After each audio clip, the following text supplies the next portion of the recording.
Hello and नमस्कार दोस्तों, स्वागत करते हैं आपका फिर से आपके के चैनल में। बहुत दिनों के बाद किन्हीं कारणों से दोस्तों इस चैनल पर वीडियो अपलोड नहीं हो पा रही थी। कुछ काम में हम व्यस्त हो गए थे, जिस कारण से हम वीडियो नहीं बना पा रहे थे। लेकिन आज अब से जो है कंटिन्यू वीडियो अपलोड होता रहेगा इस पर। तो कुछ दिन पहले जब हम लोगों ने वीडियो देखा था या टॉपिक पढ़ा था, तो हम लोगों ने उस पर जूलॉजी का पार्ट कंप्लीट किया था, ऊतक, टिश्यू तक। ठीक है, तो आज हम लोग दोस्तों पढ़ेंगे कंकाल के बारे में, जिसे स्केलेटन। ठीक है, तो आज हम कंकाल स्केलेटन से फिर से जो है टॉपिक की शुरुआत करते हैं, टॉपिक को कंटिन्यू करना स्टार्ट करते हैं। ठीक है, कंकाल स्केलेटन, जो भी स्पेलिंग है समझ लेना, स्केलेटन। ठीक है, तो चलिए इसका जैसे हर टॉपिक में इंट्रो से शुरुआत करते हैं, वैसे ही कंकाल का भी इंट्रो से शुरुआत करते हुए चलेंगे। जैसे कि कंकाल कितने प्रकार के होते हैं, ये पहले पूछ सकता है। तो दो प्रकार के होते हैं दोस्तों। क्या कौन कौन से होते हैं? बाएं कंकाल होते हैं पहले तो। ठीक है, बाएं कंकाल। और दूसरा आ जाता है दोस्तों क्या? आंतरिक। क्या आएगा दोस्तों? आंतरिक कंकाल। ठीक है, ये बेसिक इंट्रो पोर्शन हो जाएगा हमारा। क्या क्या क्या होते हैं? बाह्य कंकाल और आंतरिक कंकाल। बाह्य कंकाल को हम लोग क्या कहते हैं दोस्तों? एक्सटर्नल एक्सो स्केलेटन। ठीक है, एक्सो स्केलेटन। तो एक्सो स्केलेटन बाह्य कंकाल एक्सटर्नल वाले में कौन कौन से जीव या फिर आ जाएंगे, कौन कौन से जानवर इसके अंदर आ जाएंगे, ये सारे क्वेश्चन पूछ देता है। तो बाएं कंकाल के अंदर आप लोग बता सकते हैं कि जितने भी सारे छोटे छोटे कीड़े मकोड़े इंसेक्ट्स वगैरह हैं, वो सारे जो हैं बाएं कंकाल के अंदर आ जाएंगे। जैसे कि आप मच्छरों को देख लेंगे, मच्छर को दबा करके देख लीजिएगा, उसका बाएं कंकाल आप लोगों को महसूस हो जाएगा। टिड्डे देख लीजिएगा, ग्रास होपर, जिससे हम लोग देहाती में कनकटवा बोलते हैं, हरा कलर का होता है टिड्डा, ग्रास होपर। क्रिकेट देख लीजिएगा, है ना। और आपके चींटी, खटमल वगैरह, जितने भी ये सारे छोटे छोटे इंसेक्ट्स हैं, सारे सारे बाह्य कंकाल में आते हैं। आप लोग सब देख सकते हैं। फिर अगर थोड़ा सा बड़ा देखना चाहें तो फिर केकड़े को ले लीजिए, अपना उंगली दे दीजिएगा, काट के अपने पास रख लेगा केकड़ा, है ना। ये सारे जो हैं बाह्य कंकाल के आते हैं। क्यों? क्योंकि ये छोटे जीव हैं, इनको जो है सुरक्षा के लिए किसी न किसी प्रकार का सुरक्षा कवच चाहिए। इसलिए भगवान ने कुछ सोच समझ के बनाया है। इन छोटे जीवों को हड्डी जो है बाहर की ओर दिया है, इनको रक्षा करने के लिए। ठीक है, बाहरी आवेशों से रक्षा करने के लिए जितने भी छोटे छोटे कीड़े मकोड़े हैं, ये सारे जो है बाह्य कंकाल में आते हैं। देख लीजिएगा कि कॉकरोच को देख लेना, एक चप्पल उठा के मार दोगे तो फिर वो कुछ नहीं होगा, मरने की एक्टिंग करेगा, चले जाओगे तो वहाँ से फिर वो उठ करके चला जाएगा। ठीक है, ये सारे हो गए। घोंगा हो गया, स्नेल, ऊपर में उसका खोल रहता है, अंदर में पूरा गूदा भर रहता है, जिसको नमक डाल देने से पूरा गल जाता है। ठीक है, ये सारे जितने भी इंसेक्ट्स हो गया, छोटे छोटे जो अपना सुरक्षा अंदर से नहीं कर सकते, या फिर जिनकी सुरक्षा के लिए हम नहीं हैं, ठीक है, इनमें जो है सारे छोटे छोटे जीवों में बाह्य कंकाल पाए जाते हैं। उसके बाद आते हैं दोस्तों आंतरिक कंकाल वाले। ठीक है, आंतरिक कंकाल वाले जीव कैसे दिखाई देते हैं? हम जैसे। तो बाह्य कंकाल वाले जीवों की एक और खासियत है कि वो दिखने में हमेशा थोड़े से मतलब सुंदर नहीं दिखाई पड़ेंगे। बहुत सारे ऐसे जीव होते हैं, ये थोड़े सुंदर दिखाई नहीं पड़ते हैं। तो वही बात की जाए आंतरिक कंकाल की, तो आंतरिक कंकाल में भी बहुत सारे जीव जैसे मुझ जैसे हैं, तो हम भी जो है देखने में सुंदर नहीं लगते हैं, लेकिन क्या है कि आंतरिक कंकाल है और बहुत जन देखने में सुंदर भी लगते हैं। तो हम इंसान जो है, मानव जगत पूरा आंतरिक कंकाल में आ जाता है। ठीक है, तो डिटेल हम लोग जानने वाले हैं आज किसके बारे में? आंतरिक कंकाल के बारे में। हम इंसानों के बारे में ही आज हम अच्छे से पढ़ने वाले हैं। आंतरिक कंकाल के बारे में पूरा डिटेल जानने वाले हैं। आंतरिक कंकाल के अंदर हम इंसानों के अंदर जितनी भी 206 हड्डियाँ होती हैं, इन सब के नाम आपको आपके कमीने दोस्तों की तरह याद हो जाएंगे। सुनने में ज़्यादा लगता है 206 कैसे याद होगा, लेकिन एकदम आपको आपकी एक्स तरह याद हो जाएंगी, आपको अपने कमीने दोस्तों की तरह इनके सारे नाम याद हो जाएंगे। ठीक है, तो चलिए दोस्तों हम लोग इंटर करते हैं किसमें? आंतरिक, इंटरनल स्केलेटन में। ठीक है, आंतरिक कंकाल। राइटिंग और स्पेलिंग सब कुछ मेरा बेकार है, बस बोल ले रहा हूँ, वही सुन लो। ठीक है, आंतरिक कंकाल, तो इसमें क्या है? दो प्रकार के कंकाल पाए जाते हैं। आंतरिक कंकाल में दो भाग हो जाते हैं। ठीक है, दो भाग। पहला आता है बोन, इसी को कहते हैं हिंदी में अस्थि, या फिर इसी को हम लोग कहते हैं क्या? हड्डी। मार देंगे हड्डी टूट जाएगा, ये डायलॉग है ना। और एक आ जाएगा क्या? कार्टिलेज। ठीक है, कार्टिलेज इसको क्या बोलते हैं दोस्तों हम लोग, उपास्थि। ठीक है, उपअस्थि मेन हो गया तो अस्थि, उससे छोटा कैटेगरी, उसको छोटा अवधि देना है तो फिर क्या, उपास्थि। ये वगैरह कहाँ पाए जाएंगे, जैसे कि आपका नाक हो गया, नरम हड्डी जो होता है ना वो उपास्थि के अंदर ही आ जाएगा। जैसे कि नाक, आपका कान, ये सारे जो हैं नरम हड्डी के लिए कार्टिलेज होता है, जिसको बोलते हैं उपास्थि। तो हमारे शरीर में दोस्तों पाया जाता है कितना, 206 हड्डी। ठीक है, 206 हड्डी पाया जाता है। लेकिन अगर पूछ देगा कि हड्डी से ज़्यादा मतलब शरीर में हड्डी ज़्यादा पाया जाता है या उपास्थि ज़्यादा पाया जाता है, अस्थि या उपास्थि, तो आप कह सकते हैं कि उपास्थि ज़्यादा पाया जाता है। क्यों? क्योंकि हमारे शरीर में जितनी भी 206 हड्डियाँ हैं, ठीक है, तो हमारी हड्डियों का आकार कुछ ऐसा है, ठीक है, लेकिन उसके ऊपर कुछ इस तरीके से एक भाग होता है। मुर्गा चिकन वगैरह खाएंगे तो इस वाले भाग को आप करट से काट करके निकाल के चबा लेते हो। ठीक है, तो ये वाला भाग जो ऊपर का होता है ये कार्टिलेज का होता है, उपास्थि का ये होता है नरम हड्डी। तो जितनी भी हड्डियां हमारे शरीर में हैं उसके ऊपर और नीचे या उसके दाएं बाएं उसको मतलब कि कमी को पूरा करने के लिए कार्टिलेज वहाँ पर उपस्थित है। ठीक है, तो इस हिसाब से अगर आप सोचें तो फिर कार्टिलेज जो है हमारे शरीर में ज़्यादा है। चलिए अब इससे आगे बढ़ते हैं। अब बोन जो होता है हमारा हड्डी, ये 2 एलिमेंट से मिलकर के बना होता है। ठीक है, हड्डी इसमें 2 एलिमेंट्स होते हैं। पहला क्या हो गया दोस्तों, कैल्शियम फॉस्फेट। ठीक है, कैल्शियम फॉस्फेट पाया जाता है। और दूसरा जो होता है दोस्तों वो होता है कैल्शियम कार्बोनेट। कार्बोनेट, अब इसमें आप लोगों से सवाल पूछ सकता है कि कैल्शियम फॉस्फेट और कैल्शियम कार्बोनेट इन दोनों में से किसकी मात्रा जो है हमारे हड्डी में ज़्यादा होती है और किस लिए होती है, अगर होती है तो किस लिए होती है, ये पूछ सकता है। तो दोस्तों कैल्शियम कार्बोनेट जो होता है ये हमारे हड्डी में कम पाया जाता है। ठीक है, इसकी मात्रा हमारे शरीर में हमारे हड्डी में कम होगी। क्यों? क्योंकि अगर ये अधिक हुआ, कैल्शियम कार्बोनेट की मात्रा अगर अधिक हुई तो हमारा हड्डी जो है वो ज़रूरत से ज़्यादा सॉलिड हो जाएगा, बिल्कुल पत्थर की तरह, मुड़ने से भी नहीं मुड़ेगा। ये जैसे अभी मुड़ रहा है ये मुड़ेगा नहीं, खाली ऐसे ही रह जाएगा ऐसे। जब तक पूरा हाथ नहीं रोटेट करोगे तब तक कुछ भी पार्ट रोटेट नहीं करेगा, ये पत्थर की तरह मजबूत हो जाएगा। इसी कारण से जो है कैल्शियम कार्बोनेट जो होता है वो हमारे शरीर में, मतलब सबके शरीर में थोड़ा बहुत ऊपर नीचे होता है, 40 से 35 से 40% के आसपास पाया जाता है। वहीं अगर बात की जाए कैल्शियम फॉस्फेट की तो ये जो है हमारे शरीर को चिकना, हड्डी को चिकना या फिर थोड़ा सा नरम बनाए रखने के लिए ज़्यादा पाया जाता है। कितना दोस्तों, 60%। ठीक है, 60% पाया जाता है। ये थोड़ा शरीर के हिसाब से कुछ अलग अलग भी हो सकता है कैल्शियम फॉस्फेट। और इसी के कारण से जो है कैल्शियम कार्बोनेट में अगर आप देखें तो इसमें आग नहीं पकड़ती है। जैसे कि आप अंडे का छिलका एग्जाम्पल में रखते हैं, उस छिलके को आप जला सकते हैं तो उसमें आग नहीं पकड़ेगा। लेकिन वहीं पर अगर आप कैल्शियम फॉस्फेट को देख लें तो चीता जब जलती है तो कैल्शियम फॉस्फेट की वजह से चीता हमारी अच्छी से जल जाती है। जब ये जलता है तो हल्का इसका जो है रंग लाल दिखाई पड़ता है। ठीक है, हल्का लाल रंग इसकी वजह से दिखाई पड़ता है और चीता हमारी अच्छी से जल जाती है मरने के बाद। मरने से पहले जलना है आपको तो आपकी मर्जी है भैया, मतलब। ठीक है, चलिए अब आगे बढ़ते हैं। कार्टिलेज मतलब कि उपास्थि, इसमें एक प्रोटीन पाया जाता है। ठीक है, उस प्रोटीन का नाम पूछ देगा तो उसको बोलते हैं हम लोग क्या, कॉर्टिन प्रोटीन। ठीक है, ये पाया जाता है किसमें, कार्टिलेज में, उपास्थि में पाया जाता है, उपास्थि में।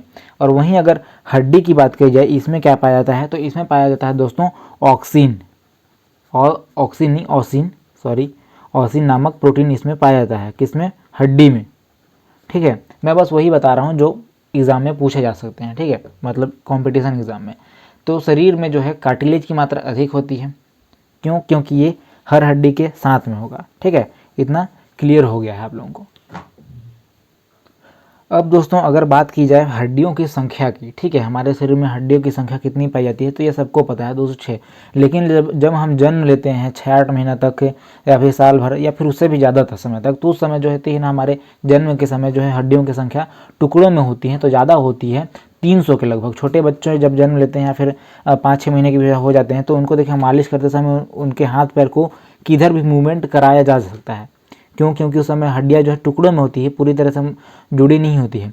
बचपन में जब हड्डी टूट जाती है तो उनके टूटी हुई हड्डियों के जुड़ने की संभावना बहुत अच्छी होती है, मतलब जल्दी जुड़ भी जाती है। लेकिन वहीं अगर उम्र 30 के बाद हड्डी टूटती है तो उसकी जो है जटिलता या फिर उसका घनत्व जो है बहुत ज़्यादा बढ़ गया होता है 30 तक, उम्र 30 तक घनत्व जो है बहुत ज़्यादा बढ़ गया होता है, ठीक है। तो वहाँ पर अगर हड्डी टूटती है तो फिर जुड़ जाएगी, लेकिन बहुत मतलब समझ सकते हो कैसे, अगर आप अपने बुजुर्गों को देखोगे तो, ठीक है। मतलब बहुत ज़्यादा कठिनाई का सामना करना पड़ता है। चलिए अब मैच्योर होने के बाद देखते हैं 206 हड्डी, ठीक है। हमारे शरीर में 206 हड्डी पाई जाती है। अब जैसे हड्डी को हमारे कंकाल को 2 एलिमेंट में बांट दिए, अस्थि उपास्थि, ठीक है, बोन कार्टिलेज। वैसे ही हड्डियों के कैटेगरी को भी हम 2 भागों में बांट देंगे, ठीक है। हड्डी की कैटेगरी को भी हम 2 भागों में बांट देंगे। पहला हो जाएगा क्या, पेंडिकुलर, ठीक है। एपेंडिकुलर क्या हो जाएगा दोस्तों, एपेंडिकुलर, एपेंडिकुलर इसको हम लोग क्या बोलते हैं, क्या हिंदी में, उपांगी, ठीक है, उपांगी। इसकी जो संख्या होती है हमारे शरीर में क्या होती है, 126। इन सब के नाम भी याद रखने हैं, कैसे याद रखने हैं वो सब पता चल जाएगा। दूसरा जो होता है दोस्तों होता है एक्सियल, ठीक है। एक्सिस बीच में, मतलब कि समझ सकते हो, अक्षीय, ठीक है, अक्षीय। इनकी जो संख्या होती है वो होती है 80। आज हम 126 वाले को अच्छे से जान लेते हैं, उसके बाद 80 वाले को जानेंगे। फिर जो आने वाली वीडियो आएगी उसमें खाली पूरे हड्डी के बारे में अच्छे से जान लेंगे, ठीक है। तो ऐसे में क्या है, अच्छे से समझ में आ जाएगा। अब देखिए, उपांगी में आएंगे 126 हड्डी। तो इस 126 हड्डी को हम लोग गिनना शुरू करेंगे कहाँ से, हाथ से, ठीक है। हाथ से शुरुआत करते हैं, हमारे हाथों से। तो हमारे एक हाथ में पाई जाएगी दोस्तों कितनी, 30, और दूसरे हाथों में पाई जाएगी कितनी दोस्तों, 30। तो दोनों मिलाकर के 60, ठीक है।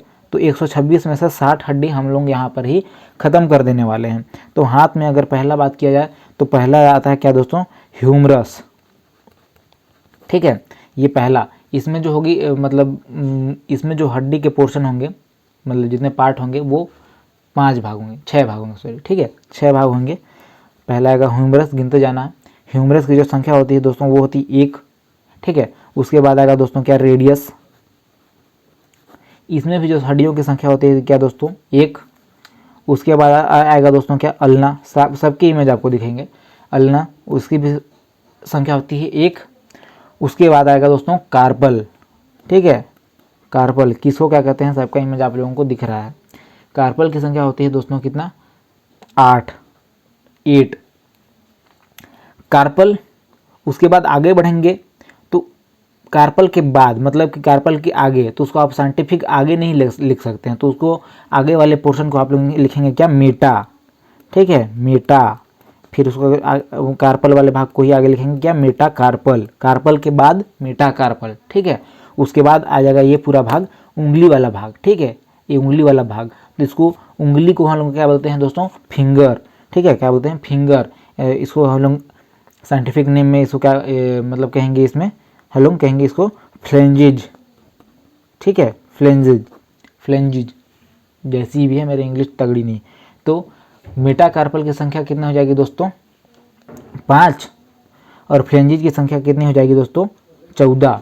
मतलब कि हमारे उंगली में 14 हड्डियां हैं टुकड़ों में, जिसके कारण से पूरे अच्छे तरह से मूवमेंट हो पाता है। अगर ये पूरा गोटा होगा, मान लीजिए कि रॉड है, पूरा ये रॉड है, रॉड एक टुकड़ा में होता है, तो रॉड को आप 20 ऐसे मोड़ सकते हो क्या, आसानी से नहीं मोड़ सकते हो। इसलिए इसको क्या है, टुकड़ों में दिया गया है ताकि जो है ये अच्छे से मुड़ने लगे।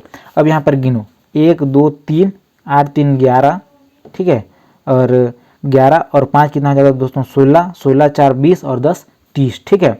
तो एक हाथ में ये जो है कंप्लीट 30 हड्डी कंप्लीट हो गया इतने में, और दूसरे हाथ में एकदम कॉपी पेस्ट कर देना है 30 हड्डी, यही हो जाएगा 30 दूनी 60 हड्डी यहाँ पर कंप्लीट हो गया, ठीक है।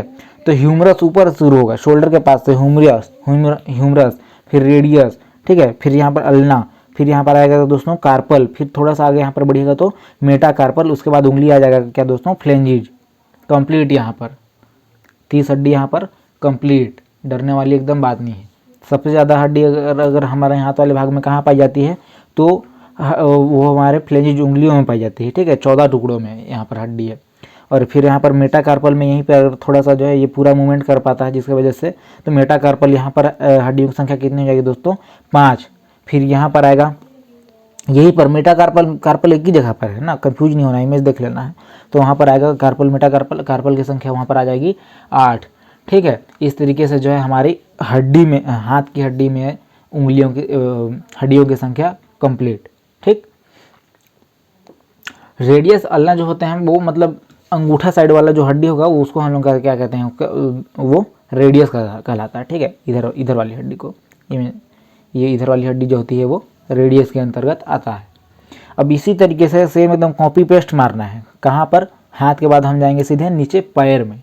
ठीक है। याद रखिएगा उपांगी वाले भाग को पढ़ रहे हैं, इसलिए हाथ के बाद नीचे पैर में। ये हाथ हमारे पैर जितने उपांगी वाले भाग हैं ना, तो यहाँ पर अगर गोली बारूद भी पड़ जाएगा तो आप कष्ट में रहिएगा, मरिएगा नहीं, लेकिन एकदम दर्द जो नहीं झेल पाएगा तो ख़त्म हो जाएगा, बात की बात है। ठीक है, दर्द से। तो अब हम आ जाते हैं पैर में। चलिए पैर की तरफ चलते हैं, उपांगी में ही। पैर में एकदम same to same copy paste 30 दूनी 60 यहाँ पर भी होगा। कैसे होगा ये देखते जाना है। यहाँ पर एक हड्डी जो है ज़्यादा होगा, जिस कारण से यहाँ पर संख्या में 7 हो जाएगी। ठीक है। पैर अंग्रेजी में बोले तो लेग्स, गोड़ी चबाने वाले आदमी। ठीक है। इसमें भी होगी कितनी? 60, 30 दूनी 60 दोनों पैर में। ठीक है। इसमें जो है ऊपर वाले हाथ में हम लोग पढ़े थे 6 टाइप, अब इसमें हम लोग पढ़ेंगे क्या? 7 टाइप। बस एक किट हो जाता है, क्योंकि पैर है भैया जो है ना, खड़े खड़े पूरे शरीर का लोड उठा रहता है, तो एक हड्डी को जो थोड़ा सा एक्स्ट्रा देना पड़ा, ताकि पूरे शरीर का बोझ जो है उठाया जा सके। ठीक है। तो अब यहाँ पर देखिए, पहला आएगा दोस्तों उरू बोलते हैं, उरू। लेकिन उरू नहीं पूछेगा एग्जाम में पूछेगा फीमर। ये होता है दोस्तों क्या? जांघ की हड्डी, सबसे बड़ी हड्डी जांघ की संख्या में कितना? 1। ठीक है, देखते हुए चलना। जांघ की हड्डी सबसे बड़ी वाली 1। उसके बाद अगर घुटना में, अपने खड़े होइए और अपने घुटने को छू करके देखिए, कटोरी टाइप से छुआई देगा घुटने में। पखुरा, यही ना बोलते हैं कि जो भी, पटेला, इसको हम पटेला के नाम से आएगा। ठीक है। पटेला, इसकी भी संख्या होती है 1, कटोरी जैसी होगी। यही जो है लॉकिंग सिस्टम होता है घुटने में। ठीक है, लॉकिंग सिस्टम होता है। उम्र के साथ ये भी थोड़ा सा कमज़ोर होता चला जाता है। उसके बाद आएगा दोस्तों क्या? Fibula, tibia. ठीक है। टीबिया ये जो होगा थोड़ा सा साइज में मोटा होगा। कहाँ पे होगा वो? जांघ के बाद घुटना के नीचे, बता रहा हूँ, इमेज में देख लो। ठीक है। टीबिया ये भी होगा 1, और हो गया ये थोड़ा सा साइज में मोटा होगा, बड़ा होगा, साइज में मोटा बड़ा कर सकते हैं उसको। ठीक है। उसके बाद आएगा फिबुला। टीबिया के एकदम मतलब सपोर्टिव हड्डी है, टीबिया फिबुला। ठीक है। फिबुला ये भी होगा क्वांटिटी में 1, और साइज में होता है थोड़ा सा पतला। ये होता है टीबिया को सपोर्ट के लिए होता है। ठीक है, वहीं पर सटा होता है पीछे। और यहाँ पर हो जाएगा क्या? टार्सल। क्या होगा दोस्तों? टार्सल। ठीक है। जैसे कि वहाँ पर कार्पल हम लोग पढ़े थे हाथ में, उसकी संख्या कितनी थी? 1 बोलता हूँ 8। ठीक है। तो वहीं टार्सल पर, यहीं पर एडजस्टमेंट करके हम लोग इसको कर देंगे कितना? 7। एडजस्टमेंट करके कहाँ गया वो? पटेला में गया एक ठो। ठीक है, पटेला में गया है उसका एक ठो एडजस्टमेंट, यहाँ पर हो गया है 7। तो ये कहाँ पाया जाता है दोस्तों? टखना में, टखना। उसके बाद आएगा फिर क्या? Meta tarsal. एकदम कार्पल मेटा कार्पल था, वैसे ही टार्सल मेटा टार्सल। टखने के बाद आगे वो नीचे मुड़ता है आपका, जहाँ पर पंजे से नीचे शुरुआत होता है वहाँ से। ठीक है। तो ये हो जाएगा, इसकी संख्या हो जाएगी 5। फ्लेंजिज, उसके बाद आ जाएगा इसमें भी कितना? फ्लेंजिज, उंगली, फिंगर, इसमें भी हो जाएगा कितना दोस्तों? 14। बात बरोबर। हाथ की उंगली में भी 14 हड्डियों के टुकड़े थे, पैर की उंगली में भी 14 हड्डियों के टुकड़े होंगे। मेटा कार्पल हो गया 5, मेटा टार्सल हो गया 5, वहाँ पर भी मेटा कार्पल था कितना? 5। उसके बाद आ गया टार्सल 7 टखने के पास, उसमें हमारे हाथ में था कितना? 8। ये हो गया फिबुला 1, इमेज में देखिए। टीबिया हो गया 1, पहले जो हड्डी है मोटी वाली वो हो गई टीबिया, उसके बाद देखिए पतली सी जो निकली है वो फिबुला। ठीक है। उसके बाद घुटने का पटेला, जो कटोरी के समान है, जो लॉकिंग सिस्टम होता है, घुटने को लॉक करता है। थोड़ा सा मतलब क्या कि हैवी हो जाता है हमारा शरीर, तो पूरा पैर के ऊपर ही लोड आता है, इस वजह से जो है इसको बनाना पड़ा।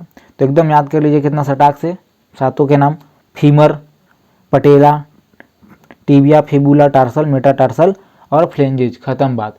तो 30 दूनी 60 हाथ में, 30 दूनी 60 पैर में, 60 दूनी 120। लो अब बोलो बस संख्या में ज़्यादा लग रहा था, बाकी ख़त्म कहानी यहाँ पे। 60 दूनी 120 निपटा दिए हम लोग उपांगी का। बचा कितना? 6। बचा कितना? 6। 6 बच गया। अब 6 बचा है तो उसको कहाँ लगाएंगे? तो हमारा जो हाथ बना है, पैर बना है, वो हवा में नहीं ना तैर रहा है भैया, कहीं ना कहीं तो टिका हुआ है। जैसे कि जब बीम उठाते हैं तो बीम को जब नीचे सपोर्ट एकदम तगड़ा कर बना रहता है तो उसको हाथी पाव बनाते हैं एकदम मस्त, एकदम है ना, तगड़े से ऊपर। वैसे ही हाथ को भी जोड़ने के लिए एक तगड़ा पार्ट बनाया गया है, ठीक है, जिसको हम लोग बोलते हैं, क्या बोलते हैं, अपनी पीठ में हाथ लगा के देख लीजिए, शोल्डर के थोड़ा सा नीचे इतना बड़ा हड्डी छोड़ देगा, उसको बोलते हैं अंश मेखला। क्या बोलेंगे दोस्तों? अंश मेखला। इस 6 में से 2 अंश मेखला हमारे राइट और लेफ्ट साइड होते हैं, ठीक है, अंश मेखला। यहीं पर जो है हमारी हाथ की हड्डी, हाथ हमारा जो है अंश मेखला से ही जुड़ा हुआ होता है, ठीक है। हमारी हाथ, इसको बोलते हैं स्केपुला, स्केपुला, ठीक है। ये अंश मेखला याद कैसे करेंगे? 2/3 मैथ में अगर आप पढ़ेंगे तो इसको बोलते हैं अंश, इसको बोलते हैं हर। तो अंश वाला पार्ट हमेशा ऊपर आता है, तो अंश मेखला ये ऊपर आएगा, ठीक है, ये अंश मेखला ऊपर आएगा, स्केपुला। उसके बाद बच गए कितने? 4, जिसमें से आएंगे 2 में हो जाएगा एक ठो श्रोणी मेखला और एक ठो होगा ब्यूटी बोन। ब्यूटी बोन एक होता है, उसी को बोलते हैं हिंदी में कैल्विकल। तो अंश मेखला के आप लोगों के बाद आप लोग पढ़ लीजिएगा कैल्विकल, कैल्विकल, ब्यूटी बोन, ब्यूटी बोन। ये कहाँ होता है? एक होता है कॉलर, ठीक है, कॉलर। अपने शोल्डर के पास हाथ लगा के देख लीजिए, इतना बड़ा बड़ा हड्डी छोड़ देगा दोनों साइड, उसको बोलते हैं ब्यूटी बोन, कैल्विकल, कॉलर की हड्डी होती है ये, ठीक है। लड़कियां इसको एकदम मैं दिखा के चलती हैं एकदम हड्डी को, फैशन के चलते, ठीक है। ये हो गया आपका ब्यूटी बोन, कैल्विकल। 4 खत्म, बच गया 2। अब 2 में से 2 वाली जो है, अब ये जोड़ेगी किसको? पैर को, ठीक है। किसको जोड़ेगी दोस्तों? पैर को। इसको बोलते हैं पेल्विकल, पेल्विक, पेल्विक या फिर पेल्विकल की बात है। इसको हम क्या कहेंगे दोस्तों? श्रोणी मेखला, श्रोणी मेखला, ठीक है। ये कमर वाले भाग में जो हड्डी होती है जो पैर को जोड़ने का कार्य करती है, श्रोणी मेखला, ठीक है। तो अंश मेखला, अंश मेखला के बाद कैल्विकल, ब्यूटी बोन, कॉलर की हड्डी हो जाती है जो। उसके बाद आ गया दोस्तों पेल्विकल, श्रोणी मेखला, जो जुड़ी होती है जहाँ पर पैर की हड्डी जुड़ी होती है, ठीक है। ऊपर वाले भाग कमर वाले हड्डी को छोड़ के देख लीजिए, बहुत मोटी होगी, वही हो जाएगा दोस्तों श्रोणी मेखला। तो यहाँ पर जो है हमारा 4 दूनी 120 और ये 2 दूनी 4 और ये 6 हड्डी हमारी कंप्लीट, 126 हड्डी हमारी यहाँ पर जो है कंप्लीट हो गई। ख़त्म कहानी। ज़्यादा अब याद करके देख लो कितना है ये, बस संख्या में ज़्यादा है, बाकी नाम वही है, एकदम कॉपी पेस्ट मार देना है हाथ और पैर में, कोई बड़ी बात नहीं है। अब आने वाली वीडियो में हम लोग अक्षीय मतलब कि एक्सेल के बारे में पढ़ेंगे। अगर उन सब में चोट लग गई तो फिर मरने की या फिर लाइफ टाइम क्या बोलते हैं उसको, हैंडीकैप होने के पूरा चांस होता है, ठीक है। तो उसमें हम पढ़ेंगे अक्षीय कल, और फिर उसके बाद जो वीडियो आएगी उसमें उपांगी और अक्षीय, एपेंडिकुलर, रेक्सियल, खाली हड्डी के बारे में अच्छे से जान लेंगे, तगड़े से साए एकदम लगेगा कि हाँ पढ़े हैं, याद होता जाएगा, कोई दिक्कत वाली बात है ही नहीं। तो चलिए दोस्तों, मिलते हैं अगली वीडियो में, तब तक के लिए थैंक यू और जय हिंद।